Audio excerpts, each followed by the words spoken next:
जय हिंद दोस्तों, कैसे हैं आप सभी। उम्मीद करता हूँ अच्छे होंगे और ज़ोर शोर से तैयारी कर रहे होंगे। आज हम देखेंगे क्लास 10 का चैप्टर नंबर 1 रासायनिक अभिक्रियाएं समीकरण। इसके पहले वाले वीडियो में हमने देखा था कि इसका चैप्टर का बेसिक इंट्रोडक्शन की ढांचा, रासायनिक समीकरण क्या होती है, रासायनिक अभिक्रिया क्या होती है, रासायनिक समीकरण को संतुलित कैसे करते हैं, उनके बारे में देखा था। और आज हम इस चैप्टर का रासायनिक अभिक्रियाओं के प्रकार देखेंगे कि संयोजन अभिक्रिया क्या होती है, विस्थापन अभिक्रिया, वियोजन अभिक्रिया, इनके बारे में जानेंगे। तो करते हैं वीडियो स्टार्ट।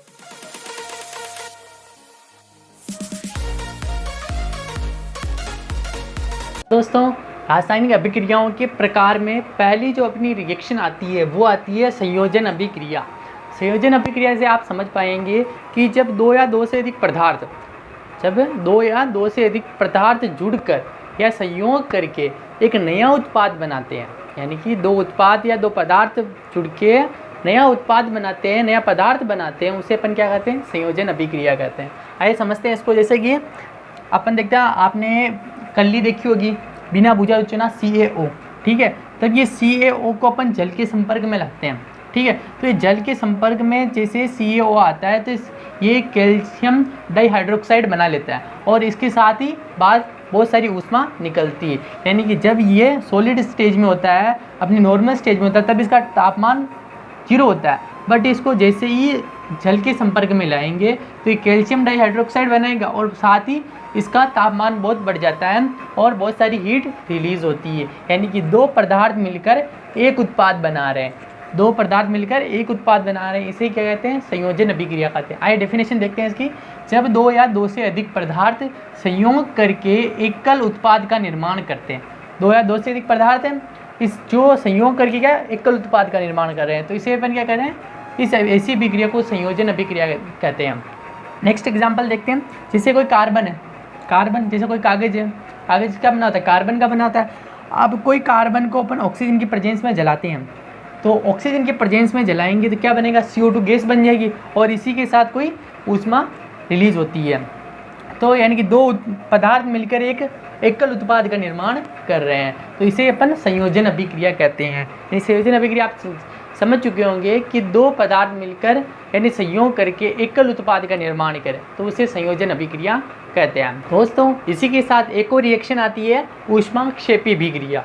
ऊष्माक्षेपी अभिक्रिया को इंग्लिश में कहते हैं एक्सोथर्मिक रिएक्शन।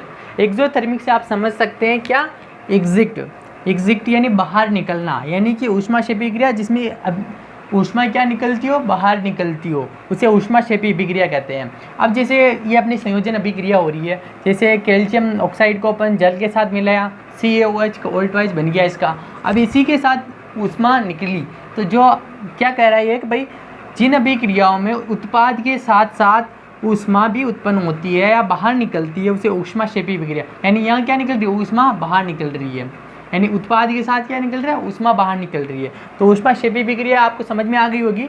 जिन अभिक्रियाओं में उत्पाद के साथ साथ ऊष्मा भी बाहर निकलती है, ऊष्माक्षेपी अभिक्रियाएं कहलाती है। इसी प्रकार आप एक और एग्जांपल जैसे कार्बन का देख सकते हैं। कार्बन को ऑक्सीजन के प्रेजेंस में जलाएं, CO2 बनता है और इसी के साथ क्या निकलती है, हीट निकलती है। तो ये भी क्या है, ऊष्माक्षेपी अभिक्रिया, जिसमें ऊष्मा बाहर निकल रही है। आप इसको याद करने की तरीका है कि भाई ऊष्माक्षेपी यानी कि इसको इंग्लिश में कहते हैं एक्सोथर्मिक, और एक्सोथर्मिक में EX मतलब एग्जिट यानी कि बाहर निकलना। इससे आप याद रखना, ऊष्माक्षेपी में क्या निकल रहा है, हीट बाहर निकल रही है, ऊष्मा बाहर निकल रही है। दोस्तों, एक्सोथर्मिक रिएक्शन यानी कि ऊष्माक्षेपी अभिक्रिया का एक और एग्जांपल देख सकते हैं कि अपन जो श्वास लेते हैं वो भी क्या एक एक्सोथर्मिक रिएक्शन है। आइए देखते हैं कैसे। जैसे कि अपने शरीर में जो भोजन होता है वो ग्लूकोज के रूप में क्या होता है, स्टोर होता है, ठीक है। अब वो अपन श्वास लेंगे तो ऑक्सीजन जाएगी अंदर।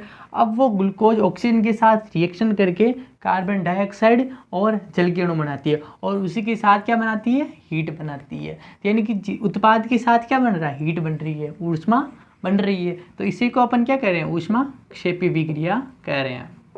यानी उत्पाद के साथ हीट का बनना, ऊर्जा का बनना ऊष्माक्षेपी अभिक्रिया कहलाती है और ये ऊर्जा ATP के रूप में अपने शरीर द्वारा यूज में ली जाती है, ठीक है। और जैसे कोई वानस्पतिक द्रव्य यानी कोई वानस्पतिक पदार्थ, जैसे पेड़ पौधे हो गए जिनकी टहनियाँ हो गए, पत्ते हो गए और ये साग सब्जी हो गई, ये विघटित होकर ये भी क्या विघटित होंगे, तो इससे भी क्या निकलेगी, ऊष्मा निकलेगी और ये भी क्या ऊष्माक्षेपी क्रिया के उदाहरण है।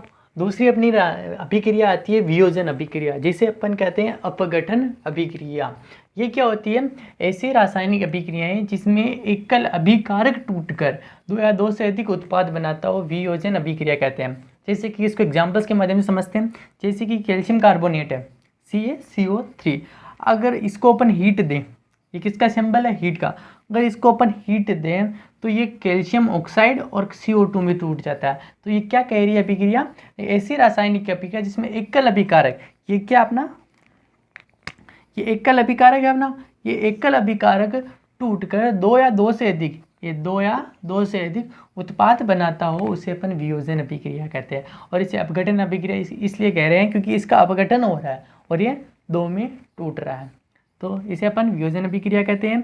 और इसी जो कैल्शियम कार्बोनेट है इसको अपन संगमरमर कहते हैं, यानी संगमरमर का जो रासायनिक सूत्र होता है वो क्या होता है? कैल्शियम कार्बोनेट होता है। और जो CaO, जिसे अपन बिना बुझा हुआ चूना कहते हैं, इसका उपयोग सीमेंट बनाने के लिए भी किया जाता है। इसके और एग्जाम्पल्स देखते हैं अपन। ये रिएक्शन में एक और एग्जाम्पल आता है जल का विद्युत अपघटन। जिस प्रकार देखो अपन कोई जार लेते हैं, उसमें कोई जल लेते हैं, ठीक है। अब उस जल में अपन बैटरी लेते हैं, बैटरी के दोनों वायर्स को ग्रेफाइट, यानी कि जो पेंसिल में जो आता है ना वो ग्रेफाइट, उनके रोड से अगर जोड़ दें और उसको इसमें डाल दें, तो कुछ टाइम बाद आप देखोगे कि यहाँ पर ये जो अपने वाटर है ये H2 और O2 में मतलब टूट जाएगा और इसके पास बहुत सारे पानी के बबल्स बनने लग जाएंगे और इससे जो हाइड्रोजन गैस निकलेगी, अगर अपन इसके पास में कोई कैंडल लेके आते हैं, मोमबत्ती लेके आते हैं, तो वो चट चट की आवाज़ से जलती है। इसको देखें, जैसे अपने पास जल है, इसके अंदर अपन ने इलेक्ट्रिसिटी प्रवाह की, तो इलेक्ट्रिसिटी जैसे प्रवाह करेंगे तो ये H2 और O2 में जो H2 है ये इसमें हो जाएगा, यानी टूट जाएगा, ठीक है। इसको बैलेंस कर देते हैं, 4H2 2 ऑक्सीजन 2 ऑक्सीजन, ओके। अब जैसे ये AgBr है, ठीक है।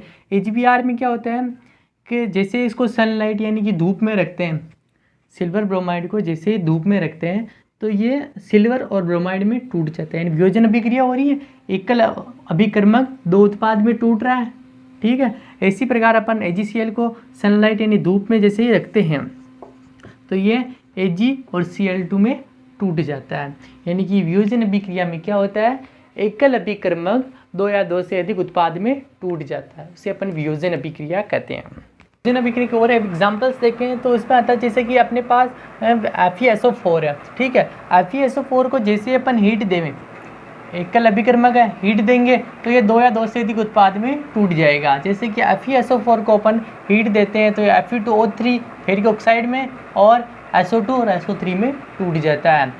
और इसमें जैसे अपन एक और एग्जांपल जैसे लेड नाइट्रेट है, अब लेड नाइट्रेट को अपन जैसे हीट देवें तो ये लेड ऑक्साइड और नाइट्रेट और ऑक्सीजन में टूट जाएगा। जिस प्रकार इसका पहले जो रंग था वो हरा था, बाद में सफ़ेद हो जाता है, ठीक है। ऊष्माशोषी अभिक्रिया, तो ऊष्माशोषी अभिक्रिया आप वियोजन अभिक्रिया में देख रहे थे कि कोई एकल अभिकर्मक होता था, उसको आप हीट दे रहे थे और फिर वो उत्पाद में टूट रहा था, यानी कि हीट देना, यानी कि कोई वो अभिकर्मक है वो हीट ले रहा था, यानी जिस अभिक्रियाओं में ऊष्मा अवशोषित होती है उसे ऊष्माशोषी अभिक्रिया, ऊष्माशोषी अभिक्रिया उस किसे कहेंगे? जिन अभिक्रियाओं में ऊष्मा अवशोषित होती है ऊष्माशोषी अभिक्रिया कहलाती है। जिस प्रकार देखो आप, जैसे कैल्शियम कार्बोनेट है, ठीक है। अब इसको मैं हीट दे रहा हूँ तो ये हीट क्या कर रहा है? एब्जॉर्व कर रहा है और हीट एब्जॉर्व करके कैल्शियम ऑक्साइड और CO2 में टूट रहा है, यानी ऊष्माशोषी अभिक्रिया आ जाती है। एग्जाम के अंदर आपको लिखना है कि भाई जिन अभिक्रियाओं में अभिकर्मक ऊष्मा लेता है या अवशोषित करता है तो उसे अपन क्या करते हैं? ऊष्माशोषी अभिक्रिया कहते हैं। इसी रिएक्शन आती है अपने साथ विस्थापन अभिक्रिया। विस्थापन अभिक्रिया कहती है, इसको समझते हैं। किस प्रकार देखो, अपने कोई एक कुर्सी है, ठीक है, कोई कुर्सी है ये, ठीक है। इस कुर्सी पर कोई व्यक्ति बैठा है, गांव का कोई व्यक्ति बैठा है, पास में कोई, जैसे यहाँ पर कोई MLA आ जाता है, ये MLA यहाँ पर आ गया, ठीक है। अब यार ये गांव का व्यक्ति है, ठीक है।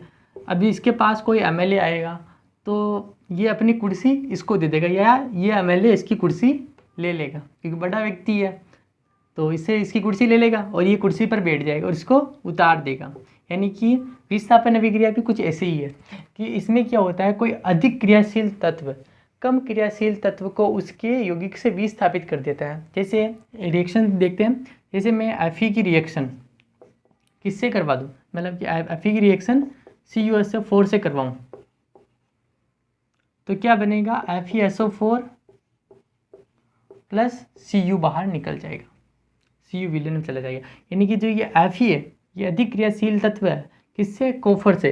तो ये Fe इस Cu को इसके यौगिक से क्या कर देता है, विस्थापित कर देता है और स्वयं यहाँ आ जाता है, यानी खुद FeSO4 बना के और इस Cu को बाहर निकाल देगा और खुद FeSO4 बना लेगा। तो इसे अपन विस्थापन अभिक्रिया कहते हैं। आइए इसे डेफिनेशन के माध्यम से समझते हैं। विस्थापन अभिक्रिया या प्रतिस्थापन अभिक्रिया की जो परिभाषा होती है वो देखना, जिन अभिक्रियाओं में कोई अधिक क्रियाशील तत्व कम क्रियाशील तत्व को उसके यौगिक से विस्थापित कर देता है तो उसे विस्थापन या प्रतिस्थापन अभिक्रिया कहते हैं। जिस प्रकार देखना कि अपना कोई जिंक धातु है, ठीक है, उसको CuSO4 के विलयन में रखा जाए तो इस जिंक धातु है ना, ये अधिक क्रियाशील तत्व है, ये अधिक क्रियाशील तत्व है, तो Cu इससे क्या है, कम क्रियाशील तत्व है, तो ये अधिक क्रियाशील तत्व इस Cu को इसकी जगह से हटा देगा और स्वयं क्या बना लेगा, ZnSO4 बना लेगा और Cu को बाहर निकाल देगा। आइए इसे इमेज के द्वारा समझते हैं कि विस्थापन अभिक्रिया में क्या होता है। जिस प्रकार अपन दो लोहे की कील लेते हैं, ठीक है, अब उस कील को CuSO4 के सॉल्यूशन में डालते हैं तो कुछ टाइम बाद देखते हैं तो ये लोहे की कील क्या होती है, इस CuSO4 के इस कोफर से रिएक्ट करके इस कोफर को इसी के यौगिक से विस्थापित कर देती है और स्वयं क्या बना लेती है, FeSO4 का सॉल्यूशन बना लेती है। ये स्वयं तो बना लिया FeSO4 का सॉल्यूशन और जो कोफर है ना इस विलयन की, वो इस कील के ऊपर आके एकत्रित हो जाती है। यानी जो पहले कील का रंग था कैसा था, ब्लैक था, अब वो कैसा हो गया, ब्लू हो गया। यानी कि इसका जो सॉल्यूशन का जो Cu है वो इन कीलों के ऊपर आकर एकत्रित हो जाता है और जो इन कील का जो Fe है ना वो इस सॉल्यूशन में घुलनशील हो जाता है, ठीक है। इसको आप रिएक्शन के थ्रू देख सकते हैं। Fe को CuSO4 से रिएक्शन करवाया, ये अधिक क्रियाशील होने के कारण इसको इसके यहाँ से प्रतिस्थापित करके FeSO4 और Cu बना देता है। इस प्रकार ये प्रतिविस्थापन अभिक्रिया आपकी कंप्लीट होती है। आगे के देखेंगे अपन द्विविस्थापन अभिक्रिया। तो नेक्स्ट रिएक्शन अपने पास आती है द्विविस्थापन अभिक्रिया।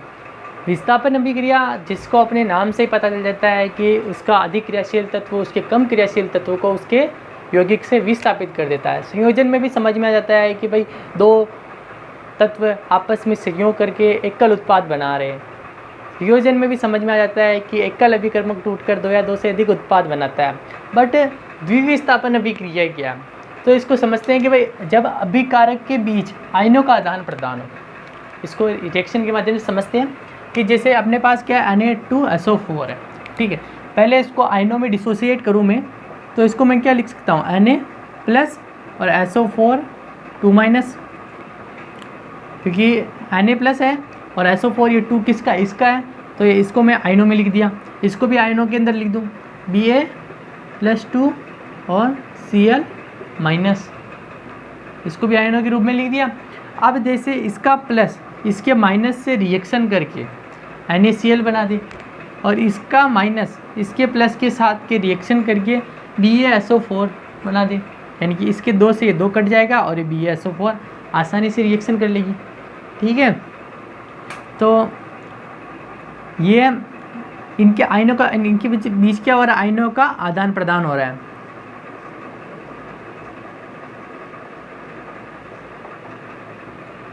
यानी आयनों का आदान प्रदान, यानी इनके ये क्या है, इसका अभिकर्मक है, मतलब अभिकारक है।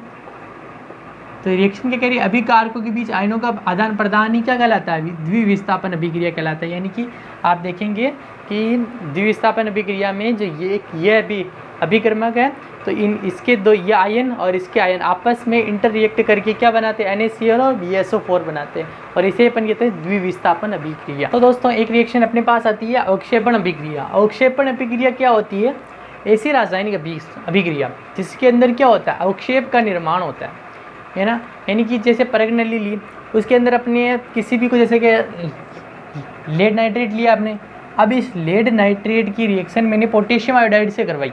अब पोटेशियम आयोडाइड से जैसे इसकी रिएक्शन करवाता हूँ तो लेड आयोडाइड बनता है। अब ये लेड आयोडाइड उस जो परग नली होती है उसके नीचे तली में जम जाता है, यानी सॉलिड स्टेज में नीचे जम जाएगा। जमती मतलब वहाँ पर इकट्ठा हो जाएगा, एक से अवक्षेप बनाएगा। तो इस किसी भी रासायनिक अभिक्रिया में अगर अवक्षेप बन रहा है तो उसे अपन अवक्षेपण अभिक्रिया कहते हैं। इसको संतुलित भी कर लेते हैं अपन, जैसे कि संतुलित करने के लिए सबसे पहले अपन को क्या देखना होता है, अधिक किसमें, इसमें अधिक है तो इसमें जो नाइट्रेट ग्रुप है वो कितने हैं, 2 है। तो यहाँ पर नाइट्रेट ग्रुप देखो, यहाँ पर 1 है, यहाँ पर 2 कर दो, ठीक है। तो नाइट्रेट ग्रुप तो 2 हो गए, बट पोटेशियम यहाँ कितना, 1 ही है। तो यहाँ पोटेशियम कितना, 1 है, यहाँ पर भी 2 कर दो, 2 potassium 2 potassium, 2 nitrate group 2 nitrate group, 1 lead 1 lead, बस हो गया संतुलित। अब अपनी नेक्स्ट रिएक्शन देखते हैं अपन, अपचयन रिएक्शन। नेक्स्ट रिएक्शन अपने पास आती है उपचयन अभिक्रिया। तो उपचयन अभिक्रियाएं क्या होती है, उपचयन अभिक्रिया को अपन ऑक्सीडेशन रिएक्शन या ऑक्सीकरण अभिक्रिया कह सकते हैं। ऑक्सीकरण अभिक्रिया जिसमें क्या हो रहा है, ऑक्सीजन का जुड़ना हो रहा है, यानी ऑक्सीकरण अभिक्रिया या उपचयन अभिक्रिया जिसमें ऑक्सीजन का जुड़ना हो या ऑक्सीजन की वृद्धि हो, ठीक है, या उसमें हाइड्रोजन का निकलना हो या हाइड्रोजन की कमी हो। 2 चीज़ें होती है इसमें, ऑक्सीजन का जुड़ो या हाइड्रोजन का निकलना हो, उसे अपन कहते हैं ऑक्सीकरण अभिक्रिया या उपचयन अभिक्रिया। तो अपन ये देखते हैं जैसे कि अपने पास कॉपर है, ठीक है। अब कॉपर की ऑक्सीजन के साथ मैं रिएक्शन करवाऊँ तो 2CaO बनता है, कॉपर ऑक्साइड बनता है, ठीक है। तो यहाँ Cu में क्या जुड़ रहा है, ऑक्सीजन जुड़ रहा है। तो Cu में ऑक्सीजन जुड़ रहा है तो Cu का क्या हो रहा है, उपचयन हो रहा है। यहाँ पर Cu में ऑक्सीजन जुड़ रहा है तो कॉपर का क्या हो रहा है, उपचयन हो रहा है। उसी प्रकार यहाँ देखिए CuO है या H2 है, इनकी रिएक्शन करवाऊँ तो Cu + H2 हो रहा है। तो ये ऑक्सीजन किस में जुड़ रहा है, H2 में जुड़ रहा है। तो H2 का क्या हो रहा है, यहाँ पर अपचयन हो रहा है। H2 का क्या हो रहा है, उपचयन हो रहा है, ठीक है। अपने पास अगली रिएक्शन आती है अपचयन अभिक्रिया। उपचयन अभिक्रिया में हमने देखा था कि ऑक्सीजन का जुड़ना होता था और हाइड्रोजन का निकलना होता था। तो इसमें उसका उल्टा होता है, इसमें ऑक्सीजन क्या करती है, निकलती है, यानी निकलने तो कमी होगी और हाइड्रोजन इसमें जुड़ती है और जुड़ने से उसकी वृद्धि होती है, ठीक है। तो इसको एग्जाम्पल्स के माध्यम से समझते हैं, जैसे कि जिंक ऑक्साइड है। अब इस जिंक ऑक्साइड की कार्बन से रिएक्शन करवाऊँ तो ये जिंक और कार्बन ऑक्सीजन से रिएक्शन कार्बन मोनोऑक्साइड बनाती है। तो यहाँ पर आप देख सकते हैं कि ये जिंक से ऑक्सीजन क्या हुआ है, निकल रहा है। तो यानी कि ऑक्सीजन का निकलना क्या कहलाता है, अपचयन कहलाता है। यानी जिंक ऑक्साइड का क्या हो रहा है, यहाँ पर अपचयन हो रहा है। उसी प्रकार अपन देखें तो कार्बन ऑक्साइड है, उसकी रिएक्शन मैं हाइड्रोजन से करवाऊँ तो ये Cu + H2O बनता है, ठीक है। तो यहाँ पर यहाँ से क्या कर रहा है, Cu से हाइड्रोजन निकल रहा है। तो यहाँ पर Cu का क्या हो रहा है, अपचयन हो रहा है, ठीक है। Cu का ये क्या हो रहा है, अपचयन हो रहा है, क्योंकि Cu से उसे ऑक्सीजन निकल रहा है। दोस्तों अगली रिएक्शन अपने पास आती है रेडॉक्स अभिक्रिया। पहले इसको अपन समझ लेते हैं रेडॉक्स होता है क्या है। रेडॉक्स 2 शब्दों से मिलकर बना होता है, रेड और ऑक्स। किससे एक से मिलकर बना होगा, एक तो रेड से मिलकर बना होता है और एक ऑक्स से मिलकर बना होता है। रेड मतलब होता है रिडक्शन यानी कि अपचयन अभिक्रिया, और ऑक्स मतलब ऑक्सीडेशन यानी कि अपचयन अभिक्रिया। यानी भी किसी भी रासायनिक समीकरण में रिडक्शन और ऑक्सीडेशन यानी अपचयन और उपचयन दोनों अभिक्रियाएं अगर साथ साथ हो रही है, यानी कि किसी रासायनिक अभिक्रिया में एक पदार्थ का तो अपचयन होता हो और दूसरे पदार्थ का उपचयन हो, यानी कि एक पदार्थ का ऑक्सीडेशन और दूसरे पदार्थ का रिडक्शन हो, तो ऐसी अभिक्रियाएं रेडॉक्स अभिक्रियाएं कहलाती है। तो अपन इसको डेफिनेशन की वजह से समझते हैं, किसी रासायनिक अभिक्रिया में ऑक्सीडेशन या उपचयन व रिडक्शन या अपचयन अभिक्रिया एक साथ होती है तो उसे अपन रेडॉक्स अभिक्रियाएं कहते हैं। इसको एग्जाम्पल्स के माध्यम से समझते हैं, जैसे कैल्शियम ऑक्साइड है, इसकी रिएक्शन में हाइड्रोजन से करवाऊँ तो यह हाइड्रोजन इसके ऑक्सीजन से रिएक्शन करके जल बना लेता है और ये Cu है, ठीक है। तो अब यहाँ से कैल्शियम ऑक्साइड से यहाँ देखो आप क्या हो रहा है, ऑक्सीजन निकल रहा है। और हमने देखा है कि जिस भी ऑक्सीजन का निकलना क्या कहलाएगा, जब ऑक्सीजन निकलता है रिडक्शन होता है, रिडक्शन हो रहा है यानी कि अपचयन हो रहा है, अपचयन हो रहा है। और यहाँ पर जल में क्या है, ऑक्सीजन जुड़ रहा है, और जल ऑक्सीजन का जुड़ना क्या कहलाएगा, उपचयन कहलाता है यानी ऑक्सीडेशन कहलाता है, ठीक है। अब यहाँ पर क्या हाइड्रोजन का तो क्या हो रहा है, हाइड्रोजन का तो उपचयन हो रहा है, जबकि CaO का क्या हो रहा है, अपचयन हो रहा है, ठीक है। और इस चैप्टर के नोट्स आपको चाहिए तो आपको डिस्क्रिप्शन में एक लिंक मिलेगी, वहाँ पर जाके आपको मेरे को मैसेज करना है, तो मैं आपको इस चैप्टर के नोट्स सारे प्रोवाइड करवा दूंगा। जो एग्जाम्पल्स मैं यहाँ पर आपको बता नहीं सकता वो नोट्स में सारे लिखे हुए हैं, जो आपकी स्टडी को काफ़ी बेहतर बना देंगे। ठीक है, टॉपिक अपने पास आता है संक्षारण यानी कोरिजन। संक्षारण को अपन संक्षेप में समझ सकते हैं चीज़ों का खराब होना। ठीक है, तो यानी कि जब कोई धातु अपने आसपास के वातावरण में नमी, आर्द्रता या ऑक्सीजन के संपर्क में आती है तो वह संक्षारित होने लगती है। आपने देखा होगा कई बाहर जो लोहे की वस्तुएं होती है, लोहे की पाइप होती है, लोहे की रेलिंगें होती है, वो जब बाहर होती है तो जब वो नमी, आर्द्रता इन और वायु के संपर्क में आएगी तो उन पर जंग लग जाता है। तो इसे अपन कहते हैं संक्षारण, यानी कि लोहे की चीज़ों का खराब होना संक्षारण कहलाता है। जैसे लोहे पर जंग लगना, चांदी पर काली परत चढ़ जाना। आप देखेंगे भाई चांदी की जो पाइजेम होते हैं, चांदी की चेन होती है, वो क्या पड़ने लग जाती है, काली पड़ने लग जाती है। तो उस पर भी क्या लगना, उस पर भी चांदी पर जंग लगने लग जाता है। उसी प्रकार तांबे पर हरी परत जम जाती है। तो अपन क्या करते हैं कि जैसे लोहे की वस्तुओं को जंग से बचाने के लिए उस पर पेंट करते हैं ताकि वो जल से संपर्क में ना रहे और ऑक्सीजन के संपर्क में नहीं रहेगा, तो वह संक्षारित यानी खराब नहीं होगा। चैप्टर का लास्ट टॉपिक अपने पास आता है विकृत खंडिता। अगर ये विकृत खंडिता होती क्या है इसको समझते हैं कि वसायुक्त या तेलीय खाद्य सामग्री लंबे समय तक बाहर रह जाए तो वो क्या करती है, ऑक्सीजन के साथ रिएक्ट करके, ऑक्सीजन के साथ क्रिया करके उसका उपचयन हो जाता है। तो उपचयन हो जाएगा तो उससे के स्वाद में, उसके गंध में परिवर्तन आ जाता है, उसका स्वाद बिगड़ जाता है। ठीक है, और उसके गंध भी मतलब कि अच्छी गंध नहीं आती है, तो इसे विकृत गंधी का कहते हैं। और इसी गंधिता या विकृत गंधिता के कारण क्या होता है कि जो चिप्स होती है अपने जो बाज़ार में बिकती है वो काफ़ी लंबे समय तक उसके अंदर रहती है, फिर भी बिगड़ती नहीं, क्योंकि उस चिप्स की थैली के अंदर ऑक्सीजन की जगह नाइट्रोजन गैस भरते हैं और नाइट्रोजन गैस अक्रिय गैस होने के कारण वह उस जो खाद्य पदार्थ है उससे रिएक्ट नहीं करती है और वह खाद्य सामग्री लंबे समय तक सुरक्षित रहती है, सही रहती है। अब अगर कोई खाद्य सामग्री है ऑक्सीजन की अगर वो कांटेक्ट में है तो वह उससे अपचेत कर देगा और वह खाद्य सामग्री खराब हो जाएगी। आपको ये वीडियो कैसा लगा कमेंट सेक्शन में ज़रूर बताना। साथ ही इस प्रकार की यानी कि class 9th, 10th, 11th, 12th की साइंस क्लासेस और के लिए आपको इस चैनल को सब्सक्राइब कर लेना है और इस चैनल पर आपके लिए मेहनत की जा रही है तो आपको इसको ज़्यादा से ज़्यादा शेयर करना है। तो वीडियो कैसा लगा कमेंट सेक्शन में ज़रूर बताना। मिलते हैं नेक्स्ट वीडियो में। धन्यवाद।